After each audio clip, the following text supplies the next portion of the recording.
تاریخ دیوان شمعی وطنای لوړ تاریخ ندی قربان شمعی وطنای زه د کوم تاریخ دیوان شمعی وطنای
डायरेक्टर साहेब नन बखर कदर न बोल तू नशी कवराची समय वर पड या ते यो पाचारू ओ पाचा عجيبه خبره کې مشلو بولای ولا مشلو بولای دا ما پورې لري زه یو ډایرکټر زه د لرګي سره جوړوم تمثيل وکوم ممثل ته جوړوم ته کله لرګي نه جوړوي او کله ورونه جوړوي خو زه نه غواړم په دې تیاتر کې څرګند ویږي چې ما ته په خسر اختار کړی دی راته ویل چې کته دې تیاتر په پرده څرګند وي دا ټوکې ما سره دوه هیڅ کله خپل لور نه ده د وعدې مطابق باید زما څېرې ته تغییر ورکړي دا کار هیڅ امکان نه لري دا ناشونی دی ته ښه پوهېږې چې موږ د مکیاژ لپاره هیڅ ډول وسایل نه لرو او نه مو اخیستي دي د کومې ورځې نه چې موږ دغه مشق او تمرین شروع کړی دی نو په خوله کې مې ژبه او په خپو کې مې دمه نه ده پاتې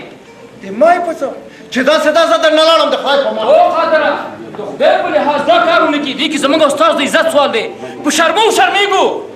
او بیا ته ښه پوهېږې چې ټول بلونیکونه توضیح شوي دي ټول خلک خبر دي همدا اوس به راورسېږي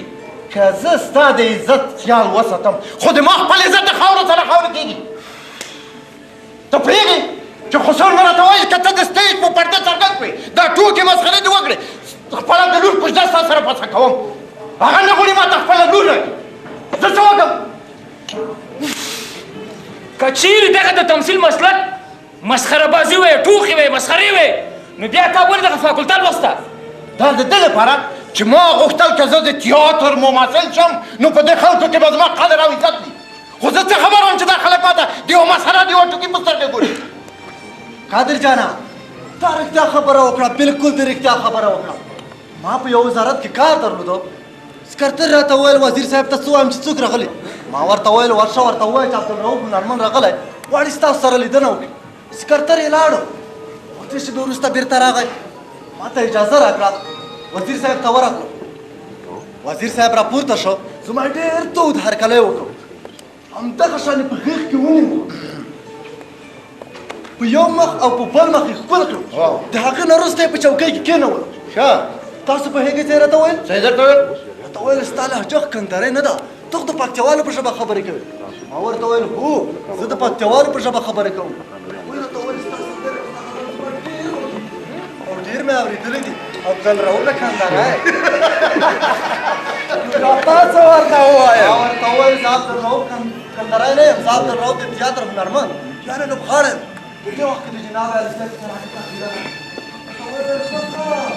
داسې وایه چې ټوکمار یم خلک خوشحاله وو هنرمند نه یم دا بله والکه دا به مو وړاندې د نورې بس ده تاسو باید یوه ګنټه وروسته لاړ شئ خپله ډرامه وړاندې کوئ وروره دا د ما اخري پرېکړه ده زه نور نه غواړم د تیاتر په پرده څرګند شم پوه شوې او که نه ډایرکټر صاحب که خوښه مو وي اجازه راکوئ نو د اوسني اثر نه به 50 کاله وروسته په شا لاړ شو ستا د خبرو مطلب دا چې زه به لاړ شم د ونې ژاوله د میږ وړی لږ زره سپین رنګ به راوړم هغې نه به ږیره او برید جوړ کړم تر څو د قادر خان څېره بدله کړم دا به ناشونی وي ولې نه صاحب که تاسو اجازه راکئ ډېره ښه ده زه لاړ شه کوم کار چې دې په وس پوره وي هغه وکړه خو په دې شرط چې د تیاتر نمایش وړاندې کړو دا دی صاحب لاړم درنه زه لاړ شه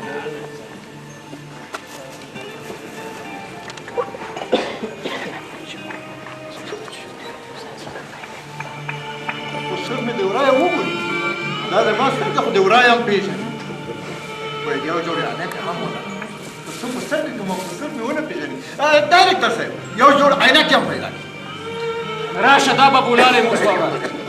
په جنګ کې اسونه چاغئ زه تا ته په دې ځای کې چشمې د کوم ځای نه کړم بازار نه واخلئ عجیبه خبره کوې ته قادر جانه تر څو یو څوک بازار ته ځي هلته یې نکې اخلي او بېرته راځي دا به ورځ 2 ساعته وخت نیسي او موږ تاسو یو ساعت وخت لرو او څومره ښایسته فکر څومره ښکلی نظر آفرین زما کور نږدې دی زه ځم کور ته او د پلار چشمې مې راوړم خو فکر مې اوسه چې هغه ډېرې قیمتمه او ګرانه چشمې دي څه پروا کوي چې ګران وي خو راوړه ښه صحیح ده زه ځم هغه په منډه راوړم ډایرکټر صاحب رحم یې وکړم اوهو دا وړی رنګ قیچي مکیاژ سامان یې ټول راوړم آفرین ډېره ښه ته اوس لاس په کار شه زه ځم کور ته چې د پلار چشمې مې راوړم صحیح ده ځئ جوړېږي د سره راځه چې د مقیاس کوټې ته لاړ شو تاسو درځئ زه درځم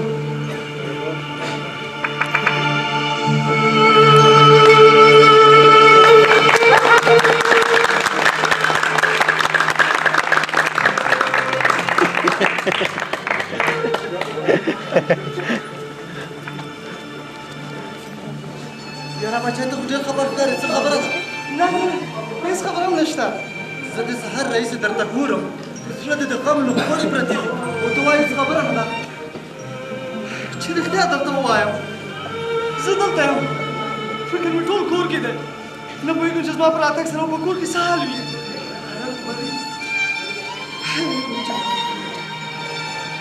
ته خبر یې چې دا څه وخت کېږي چې پلار مې ډېر سخت ناروغه دی ورځ په ورځ یې حالت خرابېږي څومره اوس مې چې ورباندې ومې کړ نو ته پوهېږې چې د هنرمند به څونه وس بالاخره چې کله نن سهار دلته راتلم کلي ملا امام راغی کټ ته یې کېناست او د پاک قرآن تلاوت ورته شروع کړ چې داسې کار ته باید د پلار سره په کور کې پاتې شوی او بیا څه سره راغلی کله چې موږ او تاسو دا مسلک انتخاب کړ باید اوس په دې پوه شو چې د همدغه هنر د لارې د خپلو خلکو ته خدمت وکړو او دا خلک دا هنر ما باندې ډېر ګران دی زه یې درناوی کوم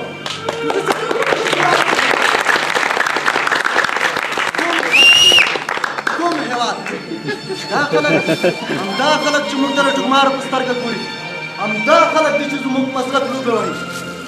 دې خلکو د هالیوډ او بالیوډ لوبغاړو ته په خپلو ژوندو کې ځای ورکړی دی چې ورته ووایې چې فلانی د چا زوی نو سمدستي درته وایي چې فلانی د فلاني زوی د خپې نمبر یې دومره قد یې دومره د بمبئی ښار په فلانی کوڅه کې اوسېږي او بیا چې ورته ووایې چې حاجي احمد کامران څوک دی نو پوهېږې څه درته وایي درته وایي هغه رمزاده څومره ښه ټوکمار دی ته پوهېږې چې دوی ولې په دې خلکو ګران دي او د دې خاص ځای لري دا ته راته ووایه دوی هنري غرور لري دوی هېڅکله خپل ځانونه په ارزانه بیه او یا ډوډۍ باندې نه خرڅوي خپل هنري ارزښت ډېر لوړ ګڼي او بله دا چې دوی په دې خپلو خلکو او چارواکو دا قبوله کړې ده چې دوی د لوړ مقام خاوندان دي آیا دا د دوی په لاس کې راځي د خپل هنري موقف او مقام لوړ بوځي هو بې له شکه چې د دوی عزت او د دوی حیثیت د دوی په خپل لاس کې دی دوی هېڅکله هنري مؤسسو او یا پروډکشنونو ته نه ورځي دکان په دکان تجارتخانه په تجارتخانه نه ګرځي اوس روزانه نه کوي که کوم اعلان لري زه به یې درته جوړ کړم او یا دې د کوم شوټینګ صحنې لپاره کوم لوبغاړی پکار وي زه خو یم که نه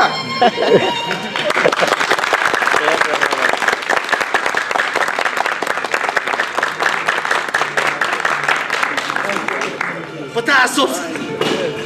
چې دا زموږ هنرمندان ګورې که نه دا هنرمندان سهار نه تر ماښامه پورې دوکان په دوکان تجارت خانه په تجارت خانه ګرځي د خپلې غریبۍ او مفلسۍ څخه سر شو کوي د همدې امله زموږ هنرمندانو خپل هنري ارزښت د لاسه ورکړی دی په داسې حال کې چې باید هر هنرمند هنري غرور ولري یاره بالکل چې همداسې سمه خبره ده اوه قادر جان والله که دې څوک هم وپېژني ډېر بدل شوی دی دا یاره د پلار چشمه مې درته راوړې دا در واخله فکر دې اوسه چې پلار مې ډېر یو لان جبار سړی دی که چیرې دا چشمې خرابې یا ماتې شوې نو په دې پوه شه چې په واړو واړو به مې پوټکې وباسي څه پروا کوي نور دا در واله نور دا خبره مه کوه دا مې پلار د خارج نه راوړي دي دلته نه پیدا کېږي وروره کوشش به کوو چې ماته کوشش نه هېڅکله مې دا چشمې ماتې نه شي چپ کې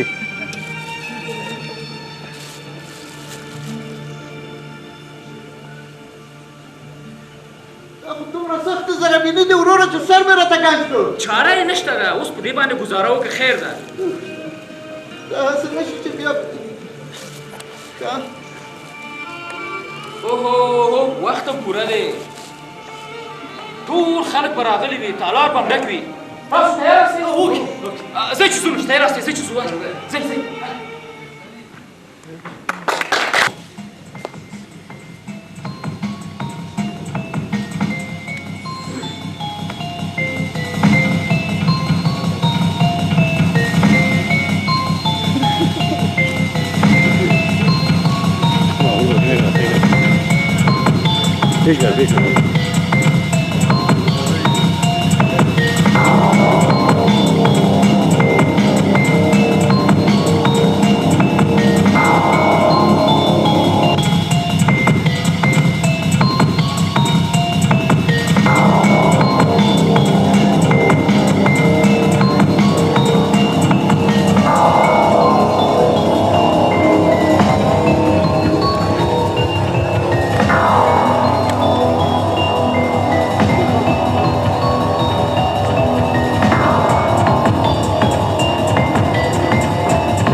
هوښیار خبردار د خلکو خدمتګار پاچا سلامت تشریف راوړي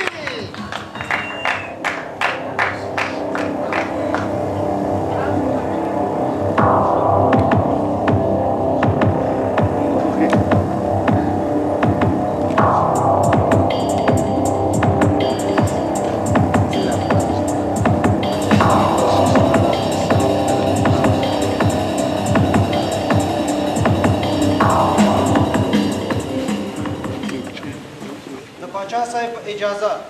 لومړی هغه مطالب چې د نن ورځې په غونډه کې به ورباندې پرېکړه وشي زه به یې درته ولولم مخکې له دې چې غونډه دایره شي غواړم چې ساز او سرود واورم امر کوم چې ساز او سرود راوغواړئ تر څو یو څو شېبې په خوښۍ تېرې شي امر مو منل کېږي ژوندی دی پاچا سلامت چې روغ د دې خلکو په غم کې دی اطاعت کېږي ډېر ژر به هنرمندان د ساز سره حاضر شي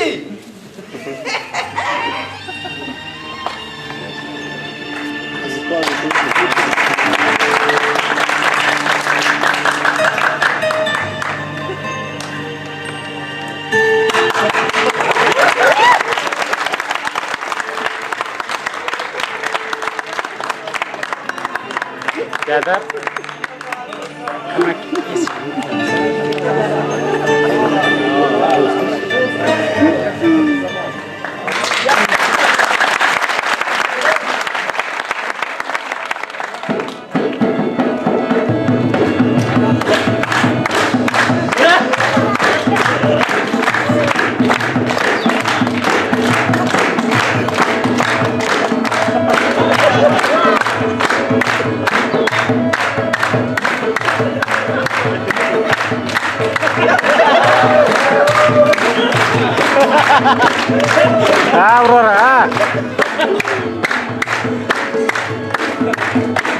Ahora te saca así choroto.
قدر اجازه راکړئ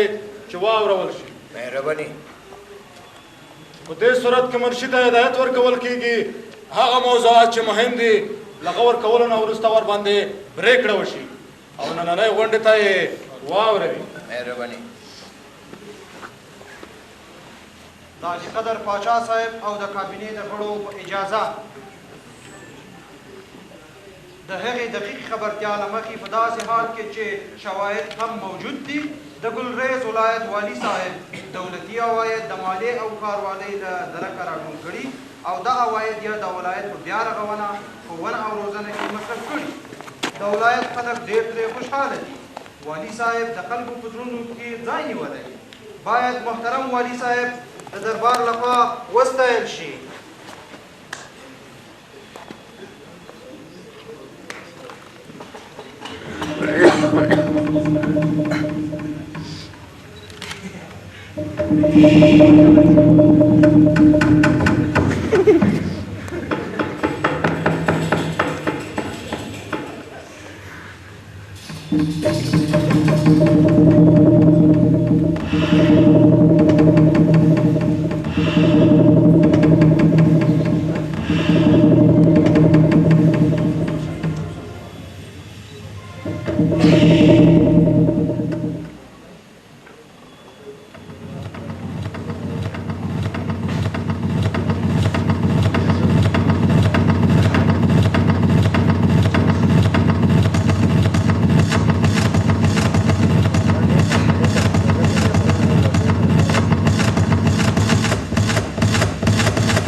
نوموړی ولي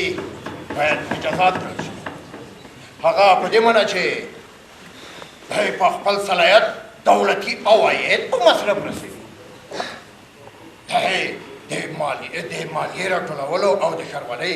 بودیجه په مصرف رسوي. په کوم قانون آیا د معنی اجازه اخیستې ده؟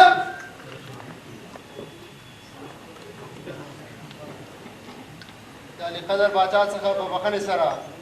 نوموړی والي په عوض د دې چې هغه وستایل شي، هغه ونازول شي، هغه مجازات کیږي.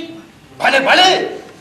دی خوري دولتي عواید پیسې بودیجه په مصرف ورسوي، د خلکو په زړونو کې ځای ولري، د خلکو توجه ځان ته راجذبي، د دې چوکۍ هوس اخیستی دی. دی خوري زما بچي ولري، خو بې خبره چې زه د ده نه ډېر نه پرېږدم دې کار ته. امر کوم چې د ګلریز والي دی د سلطنت د اصولو د امیر په توګه مقرر کړل شي. وای چې خدمت کرده ګناه لازم. مطلب دا جناب باچا صاحب وای چې ښه چې کوئ بد به وي نه. وریښه احمقه، ژبه د کنټرول کړه. بله کومه موضوع شته؟ ولې علي قدر د شاهي خزانې په زیاته اندازه سره او سپین لاجورد او زمرود د خزانې څخه وړي او د بازار بزرګرانو یې خرڅ کړي. په هغه افغانیو یې ځان ته کورونه او باغونه رانیولي دي. ستاسو امر ته سترګې پلار یو.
دوستانو مشوره راکړه چې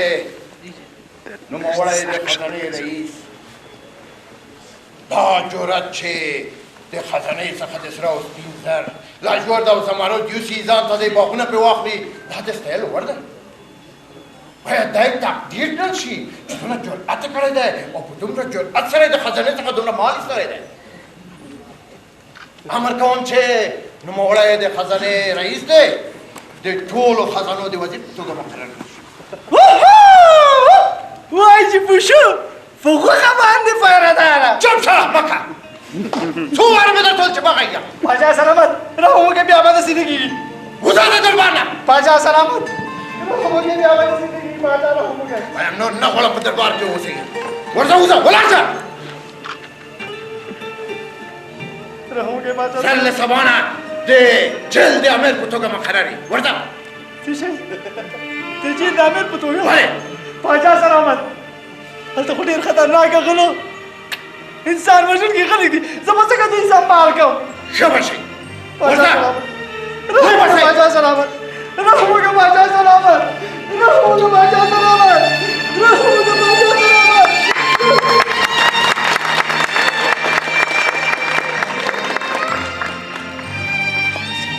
بخښنه غواړم باچا صاحب د خزانه وزیر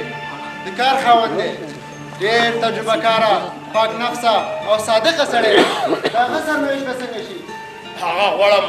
د سپهسالار په توګه مقرر قربان مو شم هغه خو هېڅ عربي او نظامي زده کړې نه دي کړي څنګه به وکولی شي د دفاع وزارت سنبال کړي او بیا زما نه کومه ساوه خطا شوې ده خو داسې حال کې چې سپهسالار یم بلې بلې ستاسو په شان د خلک ډېر کم پیدا کېږي د ګوتو په شمار پیدا کېږي خو تاسو ته مې یوه چوکي لیدل ده هغه څو موده دمخه د شاهي سلطنت د روغتون آمر وفات شو خدای دې وکړي غواړم تاسو د شاهي سلطنت د روغتون د آمر په توګه بخښنه غواړم پاچا صاحب زه ډاکټر نه یم زه یو نظامي افسر یم تاسو باید چوکۍ ولرئ نه غواړم هغه چوکۍ چې زما مسلک نه وي په هغه کې کار نشم کولی او زما د بې عزتۍ سبب ګرځي ترسره یې کړم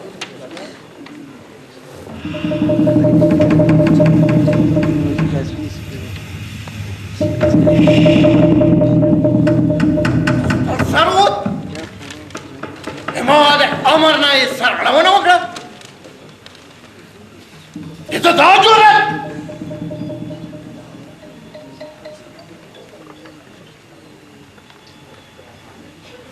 امر کوم چې دا یې په کور کې نظر بند کړئ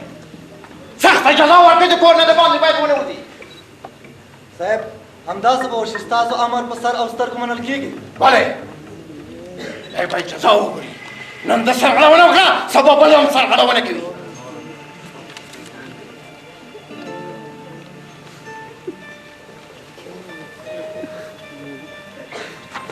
پاچا سلامت پاچا سلامت پاچا سلامت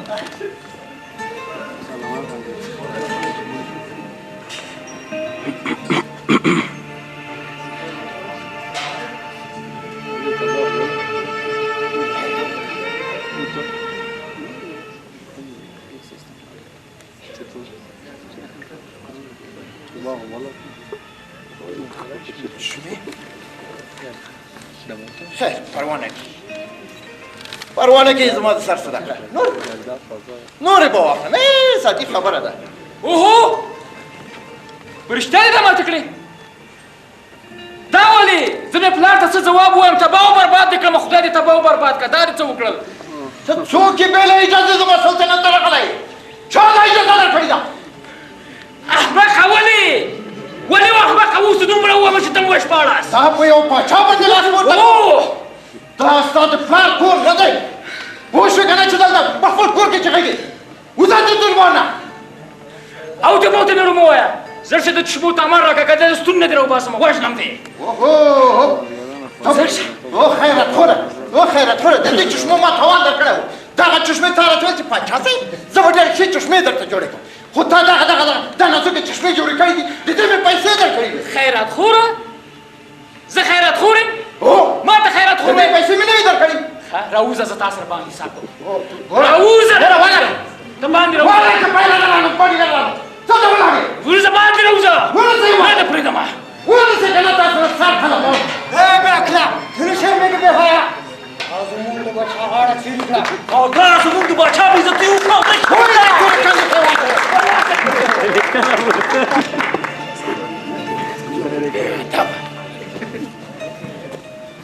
چا غاړې ته لاس واچو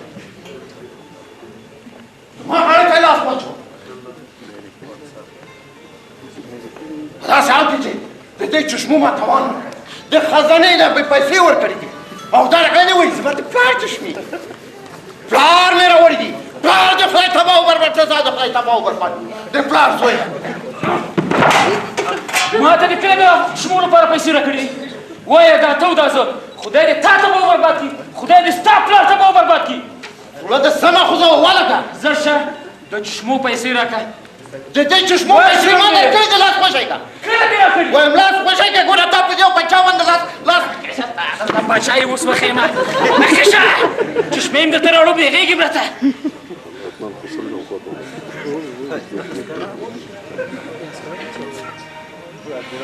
بېغېږي به نه څه ته ولاړ یې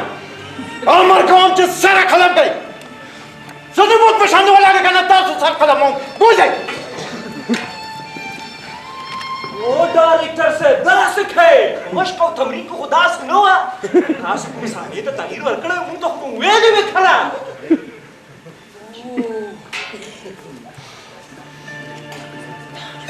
ډېره بېعزتي یې ورسوله ته لا همداسې ولاړ یې نه یې تللی زه مجبور یم چې جلات راوغواړم و جلاته جلات جلاته راشه د دې نه سر قلم کا راشه راویله ځای مه یې پرېږدئ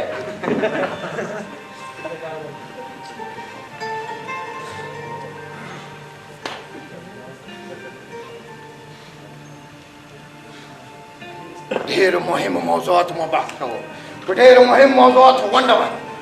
او دا نهاله راغی زما غاړې ته یې لاس واچو چشمې ستا د پلار چشمې چې ډېر ووهلم ډېر بېعزته د وینه مې ورته خوټېږي خو زړه خو راته وایي او پلار یم سره قلم کې کندې ته یې واچوئ تورې کندې ته یې واچوئ درنه خلاص نه شي ورځئ نننۍ غونډه خلاصه کړه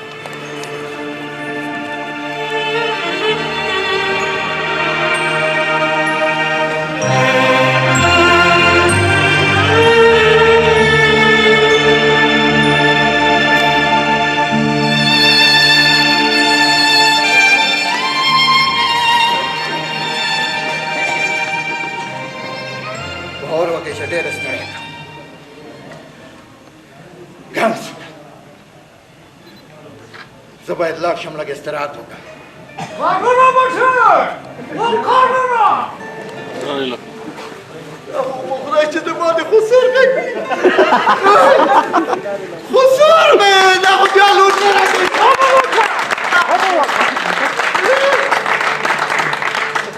خبر وکړه باشه زه خلاص خسر بیا دود مې کړی دي بیا غسې لګوم زه ویاړم تا باندې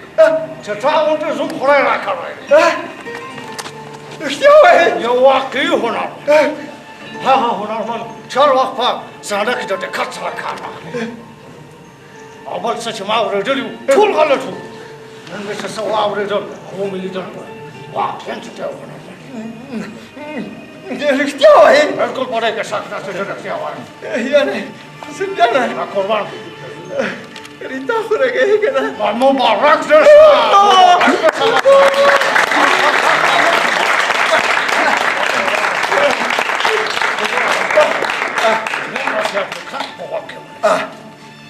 هر وخت د دې زر لیدلي جامعې ناخوالې دردونه تکلیفونه ټول راواخله او په واقعي بڼه باندې بېرته د دې هنر د لارې خپلو خلکو ته ورسوه بس دا د ما وعده ده چې د دې جامعې د دې خلکو د دې ولسونو د ټولې ناخوالې به راخلم د دې هغې هنر له لارې د دې تیاتر له لارې باید داسې په هنداره په شان دی ورته ښکاري Pomoczu Dybala Kasarasza. هلو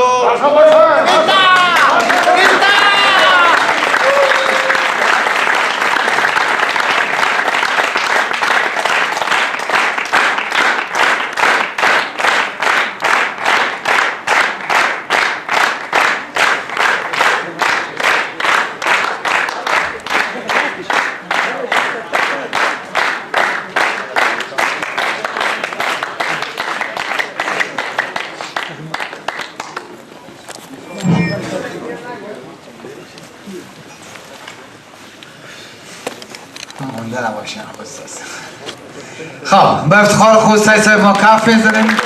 رحمت الله خوستایی و حضور سوال بزرگ هم اینجا بساق شما دید بگیم و میخوایم که خود اگه معرفی کنن تو ساد چیزی بودن ناصر جان ناصری عباس صدیقی گلوایر خان مجید مقری سخیمال طویل رحمت الله حمید الله بریالی داود دیگه نه محمد داود ساحل صحرا حبیب الله مبارز بیدار هم دلقک و هم خسر زموږ یو ډول غږونکی سید کمال خان او استاد ګلزمان په افتخار خوشچک کوي استاد ګلزمان په تاسو پېژنئ حاجت مالکي ته نشته چې ډېرو فېسټیوالونو کې ګډون کړی دی ډېر تقریرنامې ماډلونه یې اخیستي دي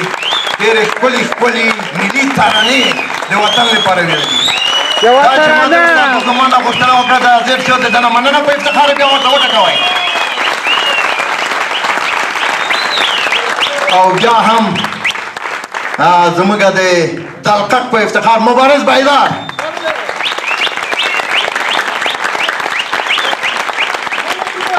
او د دغه ټولو ملګرو په افتخار یو داسې ښه جنانه چکچک دی او د استاد تایزي نه هیله کېږي دا لیکنه د استاد تایزي وه چې د موږ په قطار کې ورې ودرېږي د لیکوال په صفت د بل څه شي په صفت نه چون دا لیکنه د استاد تایزي وه استاد تایزي ته بلنه ورکوم چې زموږ سره د دغې د ډرامې په هکله چې ده لیکنه کړې وه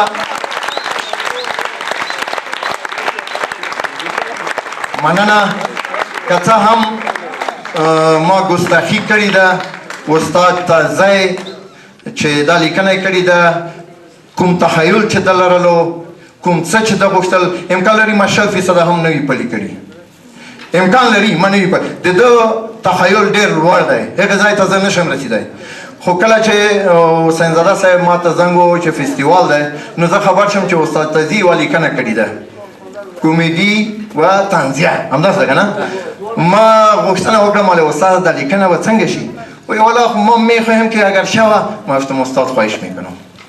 خواهش میکنم امی تو نخواهی ما میخواهیم گفت آزار فراوان کردم برات امی تو بنده استاد زه د استاد نه ډېره ډېره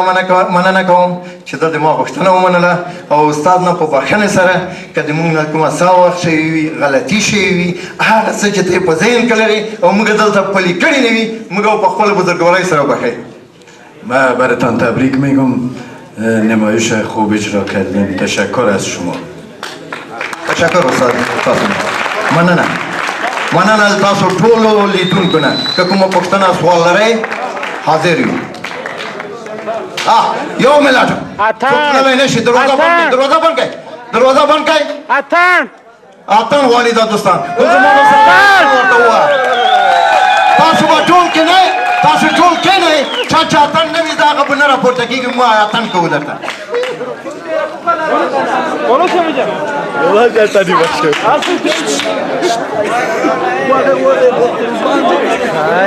Sen çenizden ne diyorsun?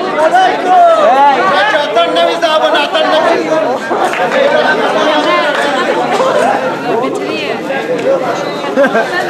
خیبر کس هست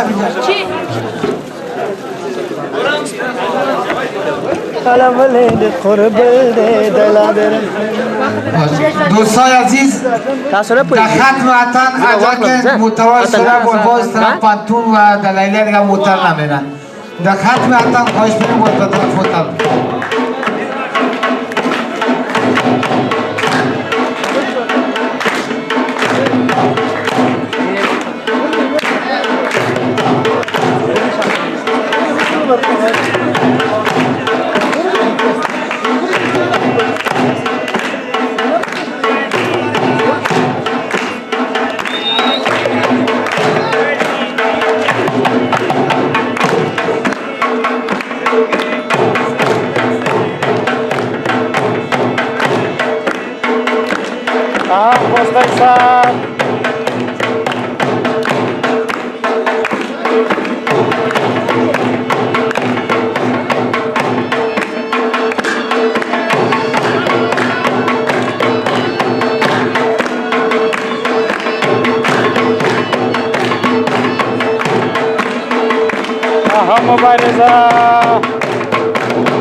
مزار شریف کدام تئاتر خوست تئاتر خوست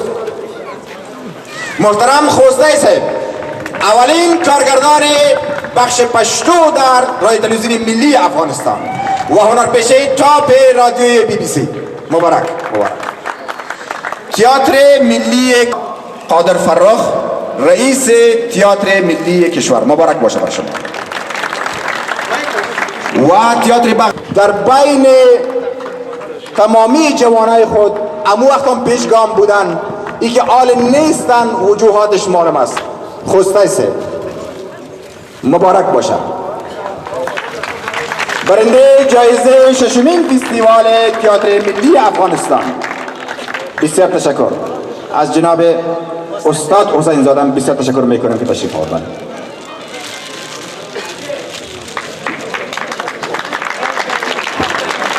خوسته بسیار زیاد تشکر بسیار تشکر اینا میخواین چک چک کنین سرش چک چک کنین سرش